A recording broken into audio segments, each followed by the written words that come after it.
super embarrassing. We were like two golden retrievers, but what do you expect from a first kiss, right? What was yours like? Come on, why not? Yeah, you both haven't had your first kiss. Wouldn't it be cute? Hey, no kissing. Don't make me split you up. I'll put boys on one side of the room and girls on the other. Do it. Half of us are gays, Susan. I'm so sorry. Have you never had your... No, I have. It's just, well...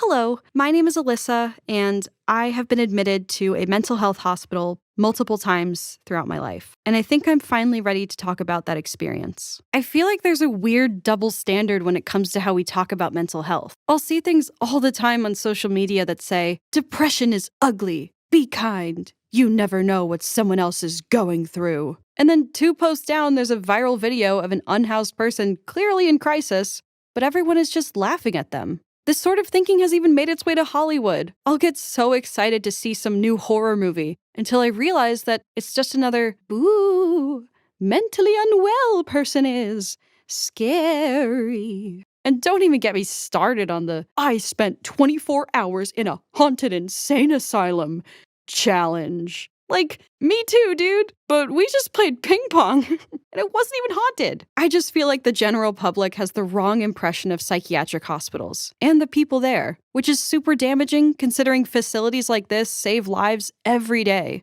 So I'm here to do my part to help fix it. A psychiatric hospital is slightly different from a regular hospital, the biggest difference being the reason you're admitted. There are 2 types of admission. The first is voluntary, which is where you go to the emergency room and say, "Hi, I don't feel safe. Can you please help me?" And they go, "Oh, okay, good job coming here.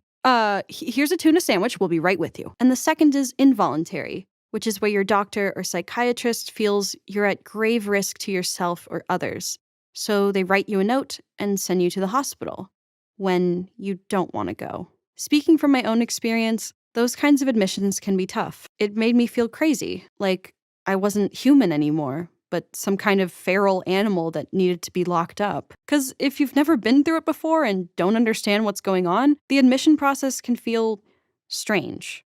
So to help ease your anxiety, allow me to explain how my first involuntary admission went. I was only 13 going on 14 at the time, and I wasn't allowed to take much in with me. The hospital will usually collect things like your phone, your keys, and your wallet, and they'll hold on to them until you're discharged, to keep it all safe. And they won't let you in with certain clothing. Anything with drawstrings, shoelaces, metal accents, or wires, and they do this to keep you and everyone else in the hospital safe. But that doesn't leave you with much. So you end up in a hospital gown and grippy socks. But to be fair, these socks are the comfiest things I have ever worn in my entire life, and they last forever. So that's a perk. Like I said, I was pretty young back then. I had just started my first week of high school, and I was terrified of my classmates finding out that Alyssa was sent to an asylum. I wanted to be at the pep rallies and the football games, yet here I was on a Friday night, peeing in a cup, eating pizza that somehow tasted like nothing, laying on an indestructible bed, it was literally a giant eraser, and watching the same 2 episodes of Say Yes to the Dress Atlanta on TLC for 6 hours straight as I waited for a doctor to transfer me from the ER into the facility. So if I wasn't clinically troubled before, I definitely was now.